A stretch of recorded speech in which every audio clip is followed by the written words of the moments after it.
همزمان با ایام ولادت با سعادت امیر عالم امیر المؤمنین صلوات الله و سلامه علیه، مجلس جشنی در مسجد امام صادق علیه السلام شهر استانبول با حضور پرشور افغانی های مقیم ترکیه و با دعوت از نماینده بیت حضرت آیت الله العظمی حاج سید صادق حسینی شیرازی برگزار شد.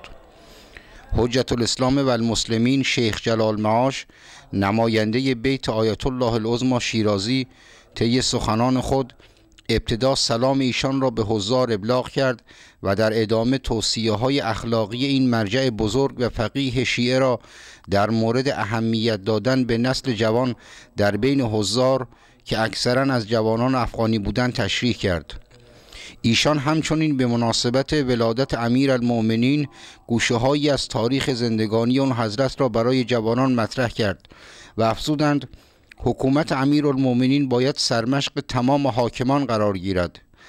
در پایان به مناسبت شب شهادت دختر امیر المؤمنین حضرت زینب کبری سلام الله علیها گوشه‌هایی از مصیبت‌های آن حضرت و نقش مؤثر و تعیین کننده ایشان در حفظ قیام عاشورای حسینی را برای حاضرین تشریح کردند.